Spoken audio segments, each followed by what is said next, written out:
ලෝ රටවල් 250කට වඩා තිබෙනවා. ඒ සෑම රටක් සතුවම ඊට ආවේනික වූ ආහාර සංස්කෘතියක් තිබෙනවා. කෙටියෙන්ම කිව්වොත් එක් රටක වූ විවිධ පළාත්වල ආහාර අභිමතය එකිනෙකට වෙනස් වෙන්නට පුළුවන්. එම නිසා වෙනත් රටක මිනිසුන් අනුභව කරන ආහාරයන් ලංකාවේ අපට ඉතාමත්ම අමුතු ලෙස පෙනෙන්නට පුළුවන්. ඇතැම් රටවල් වල මිනිසුන් සමහරක් ආහාරයන් අනුභව කරන්නේ ඒවාෙහි ඇති භයානක බව පිළිබඳවද නොසලකමින්. අද අපි ඔබ දැනුවත් කරන්නේ ප්‍රමාණය හෝ සකසන විදියේ සුළු අතපසුවීමකින් යමෙකු මේ යාමට පවා අවදානමක් ඇති භයානකම ආහාර පිළිබඳවයි. අංක 1. කැසුමාසු. මෙම වීඩියෝව නරඹන ගමන් ඔබ යම් ආහාරයක් හෝ පාන වර්ගයක් අනුභව කරමින් සිටිනවා නම් එය මදකට පසකින් තබන ලෙස අපි ඔබෙන් ඉල්ලා සිටිනවා. අපි හැමෝම දන්නව ඉතාලිය කියන්නේ විවිධ වූ චීස් වර්ග සඳහා අති විශාල ප්‍රසිද්ධියක් උසුලන රටක්. ඔවුන් සතු ඇති ඇතැම් චීස් වර්ගවල ඔබ මින් පෙර කවදාවත් අත්විඳ නොමැති රසයක් සහ සුවඳක් තිබෙනවා. නමුත් විශේෂයෙන්ම කියන්න ඕනේ අතර වූ ඇතැම් චීස් වර්ග අනුභව කරන්න නම් සාමාන්‍ය කෙනෙකුට බෑ. මොකද ඒ සඳහා අවදානමක් බාර ගැනීමට හැකියාවක් ඇති නිර්භීත සිත් ඇත්තෙකු විය යුතුයි. කැසුමාසු චීස් යනු එවැනි එක් චීස් වර්ගයක්. මෙම චීස් වර්ගයෙන් නිපදවනු ලබන්නේ ඉතාලියේ සාඩිනියා දූපතේ වූ බැටළුවන්ගෙන් ලබා ගන්නා කිරිවලින්. ඒ සාමාන්‍ය චීස් වර්ගයක් ලෙස දිස්වුවත් ඒ සඳහා එක් විශේෂිත ද්‍රව්‍යයක් එකතු කරනවා. එනම් චීස් ෆ්ලයි ලෙස හඳුන්වන මැස්සන් විශේෂයකගෙන් ලබා ගන්නා පණ ඇති පණු විශේෂයක්. එමගින්ම චීස් එක කුණුවමින් පවතින ස්වභාවයකට සහ ඉතා මෘදු වූ ස්වභාවයකට පත් කරනවා. මෙම රසවත් චීස් වර්ගය අනුභව කිරීමට පෙර ඇතමුන් පණුවන් ඉවත් කරනවා. නමුත් ඒ අප්‍රිය වූ ස්වභාවය නිසා නම් නොවේයි. මොකද එම පණුවන්ට කරදරයක් බව හැඟුණොත් ඔවුන් මේ අත දුවනවා. යමෙකු පණුවන් සමග මෙම චීස් අනුභව කරනවා නම් S2 ආරක්ෂා කර ගැනීමට වග බලා ගත යුතුයි. අනිකුත් එපාම කරපු දේ තමයි මේ පණුවන් මිනිස් සිරුරට ආසාදනය වීමටද හැකියාව තිබෙනවා. ඒ සිදුවන්නේ ආමාශයක විෂවලට මේ පණුවන් විනාශ කර දැමීමට නොහැකි වුණොත් පමණයි. එවිටම පරපෝෂිතයින් බඩබැල් තුළ විසමින් බොහෝ සංකූලතාවයන් නැති කරනවා. ඉතින් මෙන්න මෙම හේතුව නිසා තමයි ඉතාලියානු බලධාරීන් සහ යුරෝපා එකමුතුව විසින් වසර කිහිපයකට පෙර එය විකිණීම තහනම් කරේ. මේ ඉතාලියානු සංස්කෘතියේ කොටසක් බව පවසමින් එම තහනම ඉවත් කර ගැනීමට ඉතාලියානු ජාතකයන් කිහිපවරක් රජයට ඇවිටිලි කරද ඒ සාර්ථක වුණේ නැහැ. නමුත් මෙම චීස් වර්ගයේ රස දන්නා අය එය හොර රහසේ අදටත් රස විඳිනවා. අංක 2. නැමීබියානු බුල්ෆ්‍රොග්. නැමීබියන් බුල්ෆ්‍රොග් යනුවෙන් හඳුන්වන මෙම ගෙඹි විශේෂය බලලෙකු තරම් විශාලව වැඩෙනවා. එය අප්‍රිකානුවන් හොර රහසේ රස විඳින ඔවුන්ගේ ප්‍රියතම ආහාරයකි. මෙම සත්ව විශේෂය වඳබයාමේ තර්ජනයට ලක්ව ඇති නිසා එලිපිට අනුභව කිරීම දඩුවම් ලැබිය හැකි බරපතල වරදකි.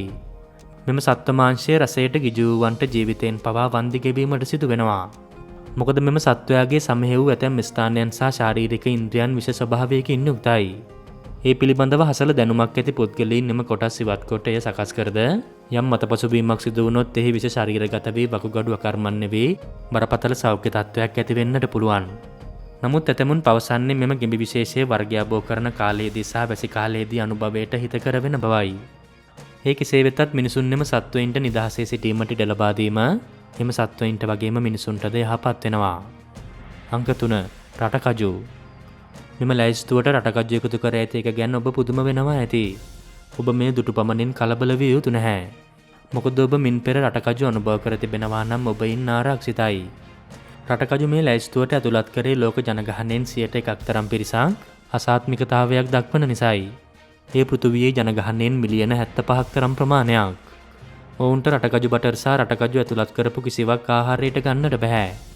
මෙම අසාත්මික ප්‍රතික්‍රියාව ඇතිවන්නේ ඔවුන්ගේ ප්‍රතිශක්තිකරණ පද්ධතිය විසින් රටකජුවල වූ ප්‍රෝටීන් හානිකර රසායනිකයන් ලෙස වරදවා වටහා ගැනීම නිසායි. එම නිසා ශරීරය විසින් ඊට එරෙහිව සටන් කිරීමට හිස්ටමීන් කියන රසායනිකය නිදහස් කරනවා. එහි අතුරු විපාකයක් ලෙස කැස්ස හුස්ම ගැනීමට අපහසුව හිස කරකැවිල්ල සහ ක්ලාන්ත වීම වැනි තත්ත්වයන් නැති වෙන්නට පුළුවන්. 90 දශකයේ සිට මේ වනතුරු මෙලොව උපත ලබන දරුවන් තුළ රටකජු අසාත්මිකතාවය වැඩි වෙමින් පවතිනවා. ඉන් අදහස් කරන්නේ අනාගතයේදී මෙලොව එළිය දකින්නට නියමිත දරුවන්ට වැඩි අවදානමක් ඇති බවයි. අංක 4. බූවල්ලන්. ලංකාව තුළ තරම් ජනප්‍රිය නොවනද ලෝ වෙනත් රටවල් වල බූවල්ලන් ආහාරයට ගැනීම අතිශය ජනප්‍රියයි.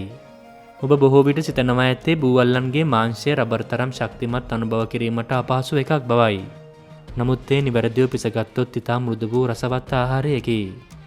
ඔබ ස්පාඤ්ඤයට, පෘතුගාලයට සහ ග්‍රීසයට සංචාරය කරොත් ඔබට තම්බපු සහ ග්‍රිල් කරපු බූවල්ලන් අනුභව කරන්නට පුළුවන්.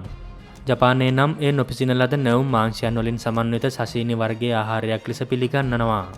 එහිදී සිදු කරන්නේ බූවලු මාංශය ඉතා සිහින් පෙති ලෙස කපාගෙන සොයා සෝස් සමග අමුවෙන්ම අනුභව කිරීමයි.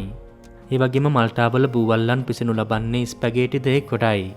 එම සියලුම රටවල් අතරින් කොරියාව තමයි බූවල්ලන් ඉතාමත්ම අමුතු වූ ක්‍රමවේදයකට අනුභව කරන්නේ.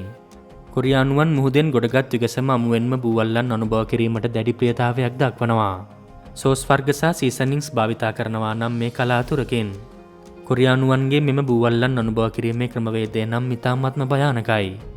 ඇතැම් මූලාශ්‍රයන් විසින් පෙන්වා දෙන විදියට බූවල්ලන් පන පිටින් අනුභව කිරීම නිසා කොරියාවේ වසරකට කිහිප දෙනෙකුට ජීවිතය අහිමි වෙනවා. ඒ බූවල්ලන්ගේ අඩු උගුරේ සිරවී හුස්ම ගැනීමට අපහසු වීමෙන්. මොකද මෙම අඩු සිරුරෙන් කපා ඉවත් කරද විනාඩි කිහිපයක් යනකන් මාංශ පේශීන් සංකෝචනය වෙනවා. එම නිසා උගුරේ වෙලී තදින් අල්ලාගෙන සිටිනවා. චීන යුවතියක් සජීවීව බූවල්ලෙකු අනුභව කිරීමට උත්සාහ කිරීමේදී සිදු වූ අබැද්දියක් තමයි මේ ඔබ දකින්නේ. බූවල්ලාගේ අඬු විසින් මුහුණ තදින් අල්ලා ගැනීම හේතුවෙන් මේ ගලවා ගැනීමට ඇයට විශාල වෙහෙසක් දැරීමට සිදු වුණා. අංක 5. සාදික්කා. සාදික්කා යනු කුළුබඩු විශේෂයක්.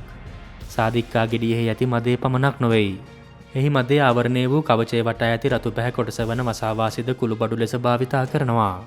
සාදික්කා ශාකයේ වැඩි වශයෙන් දැක ගන්නට ලැබෙන්නේ නිවර්තන කලාපය ආශ්‍රිතවයි. සාදික්කා තෙල් සහ සාදික්කා බටර් වලට ලෝක වෙළඳ පොලේ ඉහළ ඉල්ලුමක් තිබෙනවා. රෝස්ට් කරපු කලුකුම් මස් සහ බ්ලූබෙරි පයි වැනි ආහාර වර්ග සැකසීමේදී විදේශිකින්ද සාදික්කා යොදා ගනු ලබනවා. සාදික්කා වල මිහිරි සුවඳට වශී වී ඔබ සාදික්කා මද වැඩිපුර අනුභව කරොත් ඔබ කවදාවත් බලාපොරොත්තු නොවූ හානිකර ඵල විපාක ඇති විය හැකියි. සාදික්කා එක්තේ හැන්දකට වඩා අනුභව කිරීමෙන් මයිටිස්ටිසින් සංයෝගයේ වැඩි වශයෙන් ශරීරගත වේ. ඔක්කාරය සහ වමනය වගේම මනෝවිකාර දිස්වීමටද වැඩි හැකියාවක් තිබෙනවා. සාදික්කා වල අතුරු ආබාධ ගැන වැඩිපුර පරීක්ෂණ සිදු කර නැහැ. එම නිසා සාදික්කා භාවිතා කිරීමේදී ප්‍රමාණය ඉක්මවන්නට එපා. අංක 6. බ්ලඩ් ක්ලෑම්ස්. මේ බෙල්ලන් විශේෂය වෙළඳ පොළට පැමිණෙන්නේ මෙක්සිකෝ ගල්ෆ් තීරයෙන් අට්ලාන්තික් සාගරයෙන් සහ පැසිෆික් සාගරයෙන්. එම බෙල්ලන්ගේ කටු ඇතුළත වූ මාංශමය කොටසේ රසවත් බව සහ එහි වූ රක්ත වර්ණය නිසා වැඩි ප්‍රසිද්ධියක් උසුලනවා. බ්ලඩ් ක්ලෑම්ස් ලෙස හැඳින්වුව දේ ඇත්තටම රුධිරය නොවේයි. මෙම සත්වයාගේ ග්‍රන්ථීන් රක්ත වර්ණ දියරයකින් පිරී තිබෙන්නේ කටු අතර ඉහළ හිමොග්ලොබින් ප්‍රමාණයක් ඇති නිසායි. හිමොග්ලොබින් කියන්නේ රුධිර නාර හරහා ශරීරය පුරාම ඔක්සිජන් රැගෙන යන ප්‍රෝටීන් විශේෂයක්. රුධිරයට හිවූ ආවේනික රක්ත වර්ණය ලබා දී තිබෙන්නේ එම විශේෂිත ප්‍රෝටීන් විශේෂයයි. මෙම රක්ත වර්ණ බෙල්ලන් විසින් දිනකට ජල ලීටර් 40ක් පමණ පෙරීමට ලක් කරනවා. ඉතින් මෙම බෙල්ලන් නෙලා ගනු ලැබුවේ දූෂිත ජලය ඇති ස්ථානයකින් නම් එම බෙල්ලන්ගේ ශරීරවලට සෙංගමාලයේ උණ සන්නිපාතය සහ අතිසාර රෝගකාරකයන් අවශෝෂණය වී තිබෙන්නට පුළුවන්. ඔබ නොදන්නවා වුණාට මෙම රෝගකාරකයන් මාස ගණනාවක් පුරාවට බෙල්ලන් තුල නොනැසී සිටිනවා. එම නිසා එම බෙල්ලන් අනුභව කිරීමෙන් එම රෝගයන් වැළඳෙන්නට පුළුවන්. මෙම හේතුව නිසාම රක්ත වර්ණ බෙල්ලන් අනුභවය චීනයේ තහනම් කර තිබෙනවා.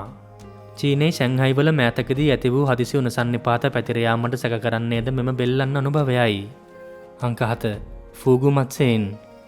සූෂි ලෙස හඳුන්වන අමුවෙන් මාළු පිළිගන්වන ක්‍රමය නිසා ජපන් වැසියන්ගේ ශරීර තුළ පණුවන් ආසාදනය වී සිටි අවස්ථාවන් ඕනෑතරම් තිබෙනවා. ලෝකයේ මෙහි යම් අවදානමක් ඇති බව දැනගත්තද ෆූගු මත්ස්‍ය ආහාරය ගැන නම් වැඩි අවබෝධයක් නැහැ. මේ මත්ස්‍ය ආහාරය සුෂි වලට වඩා අනුතුරුදායකයි. ජපානයේ ප්‍රසිද්ධ මේ මත්ස්‍ය ආහාරය සැකසීමට හැකියාව ඇත්තේ අවුරුදු ගණනාවක් ඒ ගැන ඉගෙනගත් සූපවේදීන්ට පමණයි. ඒ සඳහා හේතුව තමයි මේ සාගරික මත්ස්‍ය විශේෂයේ ශාරීරික ඉන්ද්‍රියන් ටෙට්‍රෝඩොක්සින් යනුවෙන් හඳුන්වන දරුණු විෂකින් සමන්විතයි. එම විෂ ශරීරගත වූ විට උදාසීන කිරීමද අතිශය දුෂ්කරයි. රුධිර සෛල විසින් එය පහසුවෙන් අවශෝෂණය කරගන්නවා. මේ විෂ ශරීරගත වූ අවස්ථාවන් 100ක් ගත්තොත් ඉන් 50ක් තරම් ප්‍රමාණයකගේ ජීවිත නැති වී තිබෙනවා. එහි වර්ණයක් සහ ගන්ධයක් නැති නිසා ෆූගු මත්ස්‍යයා තුළින් සොයාගන්න එක ලේසි පහසු නැහැ. ඉන් අදහස් කරන්නේ පළපුරුදු සූපවේදියෙක්ට හැරෙන්න කිසිවෙකුට එය ආරක්ෂිතව පිසිය නොහැකි බවයි. කෘතිමව බෝ කරන ෆූගු මත්ස්‍යයන් සතුව නම් මෙම විෂ ඇත්තේ නැහැ. නමුත් මුහුදෙන් අල්ලාගත් වයිල්ඩ් ෆූගු මත්ස්‍යයන් තුළ නම් මෙම විෂ අන්තර්ගතව පවතිනවා. අංක 8. එකී බෙරීස්. ජමයිකාවේ එකී ශාකයේ පළදරන මේ පළතුරද ලෝ භයානකම ආහාරයකි. ජමයිකාවේ වගේම ලෝ පුරාද මේ පළතුර ඉතාමත්ම ජනප්‍රියයි. ටින් කරපු එකී බෙරිස් සහ මත්ස්‍යයන් සහ ලූණු මිශ්‍ර කොට පිස අනුභව කිරීමට බොහෝ දෙනෙක් වැඩි ප්‍රියතාවයක් දක්වනවා. මෙහි වූ ඊට අවේනික බටර් රසයට තමයි බොහෝ දෙනෙක් වැඩි ප්‍රියතාවයක් දක්වන්නේ. නිවැරදිව පිසගත්තොත් ඒ රසවත් ආහාරයක් වුවත් එක් අතපසුබීමක් සිදු වුණොත් බරපතල තත්ත්වයන් ඇති වෙනවා. මේ පළතුරෙහි කහ පැහැති කොටස පමණයි ආහාරයට සුදුසු වන්නේ. එහි අනිකුත් කොටස් අනුභව කරොත් අධික වමනීය තත්ත්වයක් ඇති වෙනවා. ඊට අමතරව මන්දම දුරක්තේ සහ හදිසි ආබාධය ලෙස හඳුන්වන තත්ත්වයන්ද ඇති වෙන්නට පුළුවන්. ඔබ දන්නා තවත් මෙවැනි ආහාර වර්ග තිබෙනවා නම් පහතින් සඳහන් කරන්නත් අමතක කරන්නට එපා. ඔබ නොදත් මෙවැනි දේවල් දිනපතා දැනගන්න අපිව සබ්ස්ක්‍රයිබ් කරන්න. ඒ වගේම කුඩා සීනු වෙබ්බුවත් අලුත් වීඩියෝ එකක් දාපු ගමන් ඔබට දැනගන්නටත් පුළුවන්.